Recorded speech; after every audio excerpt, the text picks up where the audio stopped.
नमस्कार। आज हम एक खास आध्यात्मिक संदेश पर थोड़ी गहरी नज़र डालने वाले हैं।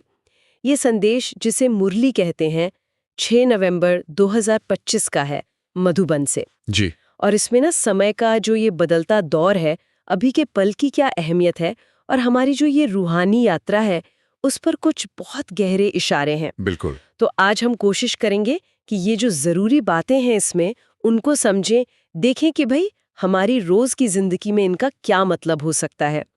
चलिए साथ में सोचते हैं इस पर। हाँ, ज़रूर।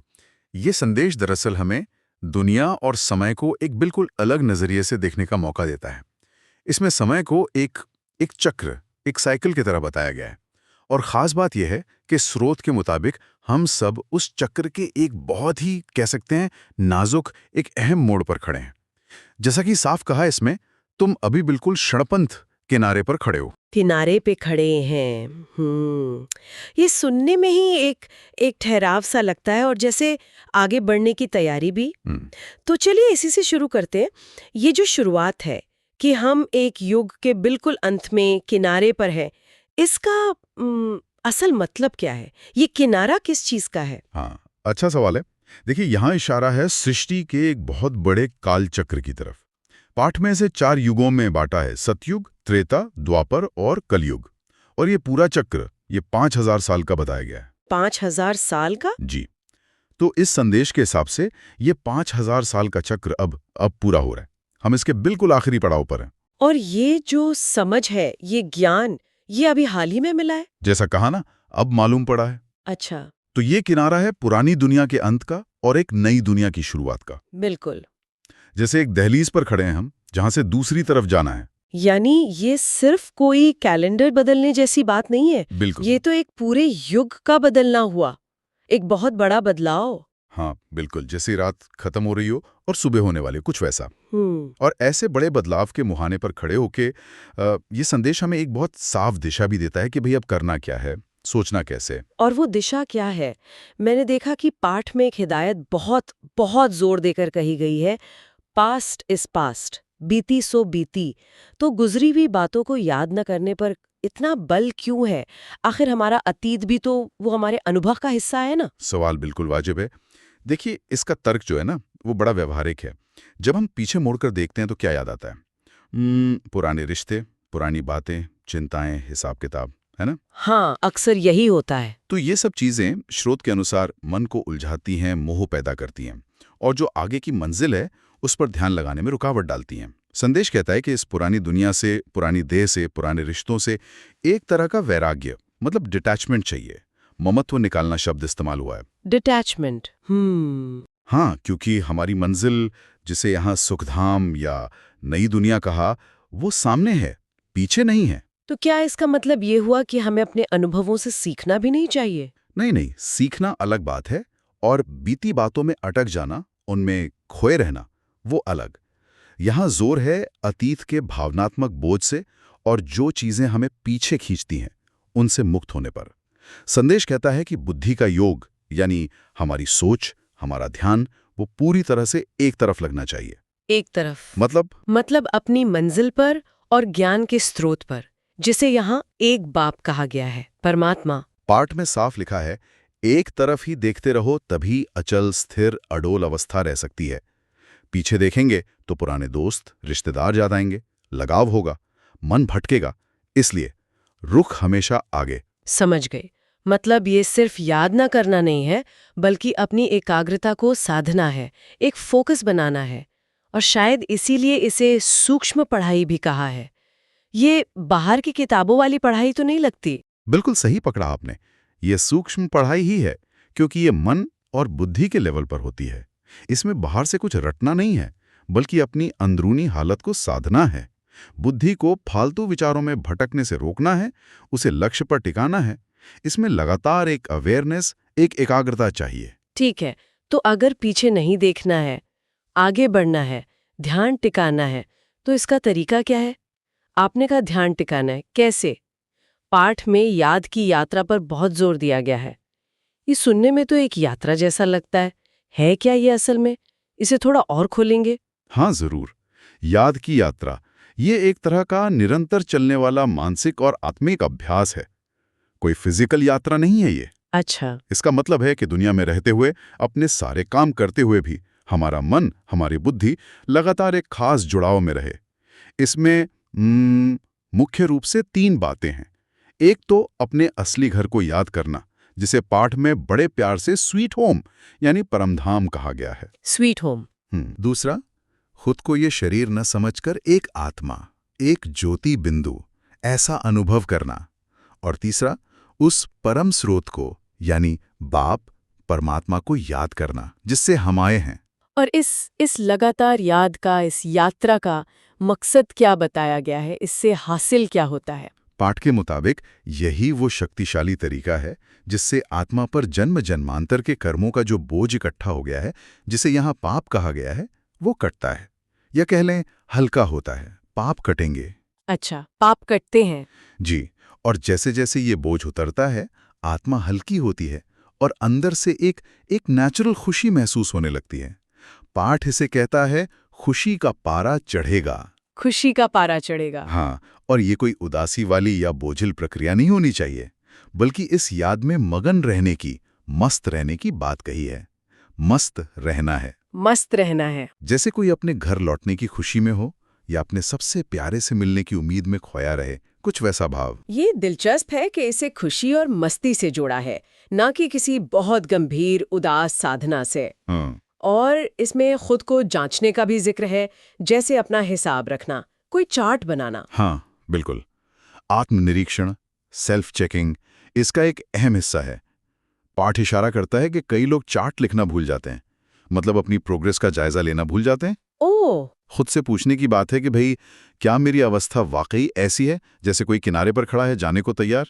पाठ में कहा है, अपने दिल पर हाथ रखकर देखो, ऐसी अवस्था हमारी है। क्या मेरी बुद्धि वाकई सिर्फ एक बाप की याद में टिकी है या अभी भी इधर उधर भटक रही है?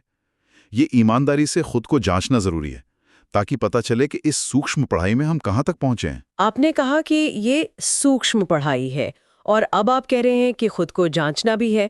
ये सब सुनने में तो सीधा लगता है, लेकिन पाठ खुद ही इशारा कर रहा है कि इसके लिए मेहनत चाहिए, जिसे पुरुषार्थ कहा गया है। अब ये पुरुषार्थ किस तरह का है? अगर शारीरिक मेहनत नहीं है तो क्या है? हाँ, ये पुरुषार्थ मुख्य रूप से मानसिक, बौद्धिक और आत्मिक स्तर का है। इसमें शारीरिक कसरत या भागदौड़ नहीं है। बिल्कुल, अंदर की मेहनत ज्यादा है। बिल्कुल, आंतरिक सजगता और संकल्प शक्ति का प्रयोग शामिल है। पाठ के अनुसार इसमें कुछ खास बातें आती हैं। एक तो आलस्य और लापरवाही छोड़ना, गफलत नहीं करनी है। दूसरा, समय को बहुत कीमती समझना, उसे बेकार नहीं करना। 1 सेकंड भी टाइम वेस्ट नहीं करना है। हम समय की कीमत। जी। तीसरा, बाहरी दुनिया की बातों से मन हटाकर अपने अंदर ध्यान देना, यानी अंतर्मुखी होना। अंतर्मुखता बहुत चाहिए।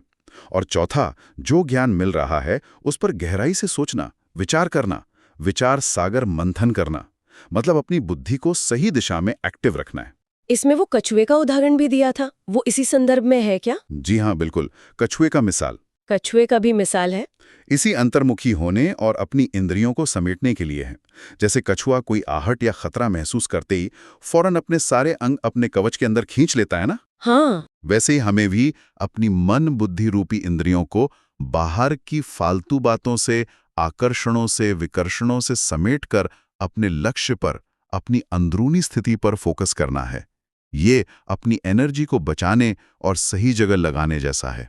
ये पुरुषार्थ तो सचमुच ध्यान और विल पावर की मांग करता है।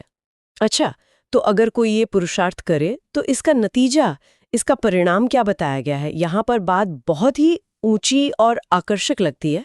हाँ, परिणाम वाकई बहुत ऊंचा और श्रेष्ठ बताया गया है, बहुत आकर्षक है। पाठ के अनुसार इस संगम युग में, यानी ये जो चक्र के अंत का खास समय है, इसमें किए गए इस पुरुषार्थ का फल है भविष्य की नई दुनिया, यानी सतयुग में श्रेष्ठ पद पाना, जिसे लक्ष्मी नारायण जैसा राज्य भाग्य कहा गया है। लक्ष्मी नारायण जैसा पद। जी। और यह सुख सिर्फ एक जन्म के लिए नहीं, बल्कि 21 जन्मों तक चलने वाले राज्य भाग्य की बात है।